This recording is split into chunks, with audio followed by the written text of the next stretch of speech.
Shalom, selamat malam. Bersama saya Yosia Arifin.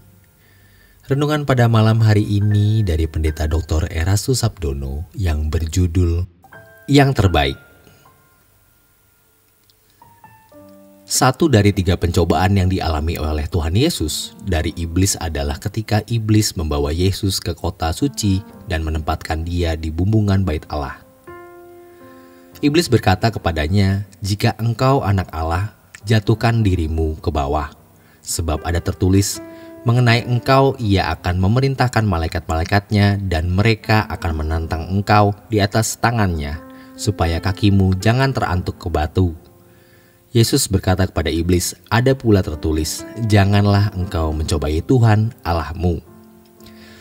Maksud dari pencobaan ini adalah agar Yesus meragukan penyertaan Allah Bapa. Jadi iblis mendorong Yesus untuk berspekulasi. Hal ini terjadi di awal pelayanan Yesus. Pernyataan Tuhan Yesus ini sebenarnya diambil atau terkait dengan peristiwa bangsa Israel di Masa dan Meriba. Dalam Keluaran 17 ayat 1 tertulis, "Kemudian berangkatlah segenap jemaah Israel dari padang gurun Sin, berjalan dari tempat persinggahan ke tempat persinggahan, sesuai dengan titah Tuhan, lalu berkemahlah mereka di Rafidim." Bangsa Israel dituntun tiang awan pada waktu siang dan tiang api pada waktu malam. Lalu berkemahlah mereka di Rafidim. Tetapi di sana tidak ada air untuk diminum. Jadi mulailah mereka bertengkar dengan Musa. Bahkan pernyataan-pernyataan bangsa Israel menyakitkan hati Tuhan dan hati Musa. "Mengapa engkau bawa kami ke padang gurun ini? Apakah tidak ada kuburan di Mesir?" Selanjutnya mereka juga bertengkar. "Berikanlah air kepada kami, supaya kami dapat minum."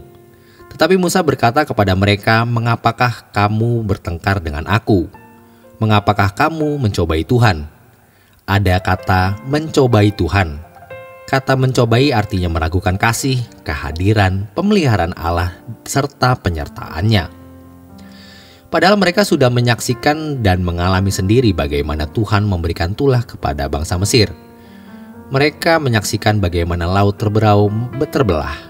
Di depan mata mereka Allah membunuh algojo-algojo Mesir yang sangat besar, kemungkinan pernah menyiksa mereka.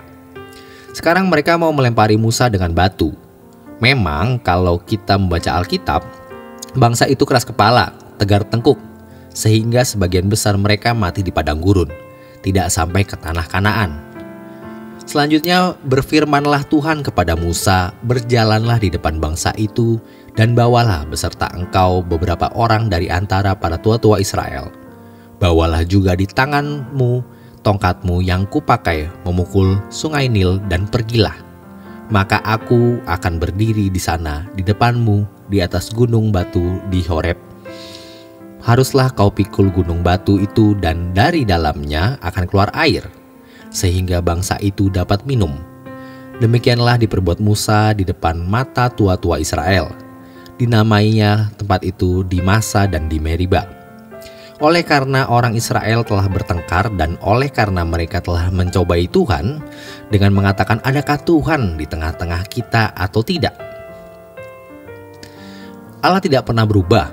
Apa yang Allah pernah lakukan bagi bangsa Israel, Dia juga akan melakukan bagi umat pilihan. Apa arti atau makna peristiwa ini bagi kita sekarang? Disertai Tuhan bukan berarti kita tidak memiliki masalah. Penyertaan Tuhan tidak ditandai dengan keadaan yang serba baik tanpa masalah. Ingat, Tuhan Yesus pernah menyuruh murid-muridnya menyeberang Danau Galilea. Hari itu ada badai. Salah satu karakteristik Danau Galilea adalah badai dan angin bisa datang tanpa bisa terprediksi. Ini berarti dunia di mana kita hidup hari ini. Masalah datang tanpa bisa diprediksi. Masalahnya pasti tidak menyenangkan. Tetapi masalah pasti ada. Bangsa Israel dituntun oleh tiang awan, tiang api, dibawa ke tempat di mana tidak ada air. Tuhan sengaja melakukan itu. Jadi kalau kita menghadapi masalah yang mengancam ketenangan hidup masa depan, jangan meragukan Allah. Sebagai manusia ada kecenderungan dan godaan-godaan di mana kita kecut, kecil hati. Kita memang tidak berkata, "Tuhan, mengapa Engkau tinggalkan aku?"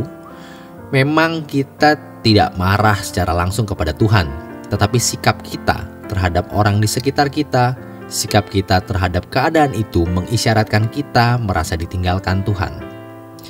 Biasanya kita mulai menyalahkan orang-orang di sekitar kita, pasangan hidup, orang tua, tetangga, siapapun yang bisa disalahkan. Atau paling tidak kita berkata, "Mengapa, mengapa, mengapa?" Ingat, Tuhan tidak pernah memberi yang tidak terbaik. Hanya sering kita tidak mengerti bahwa itu terbaik. Allah merancang agar bangsa Israel sampai ke tanah yang berlimpah susu dan madu. Tidak lagi menjadi bangsa budak, tetapi bangsa yang mandiri. Dipercayai menduduki sebuah negeri dan mereka bisa menikmati negeri itu dengan sangat limpahnya. Allah terlampau cerdas, terlampau berhikmat, dan juga sangat baik. Jadi ketika Tuhan membawa kita di keadaan-keadaan yang sulit, kita berkata, "Dia mengasihi aku, Ia sedang memberi yang baik." Jadi bukan sebuah kekalahan, kutuk, atau hukuman. Memang bisa diselipin, tetapi di balik semua itu Allah pasti merancang yang sempurna. Sebab Allah tidak bisa mempercayakan negeri yang berlimpah susu dan madu, tanah Kanaan, tanpa mereka didewasakan. Mereka harus menaruh percaya kepada Bapa, Elohim Yahweh, Allah mereka. Demikian renungan pada malam hari ini. Selamat beristirahat, Tuhan Yesus memberkati.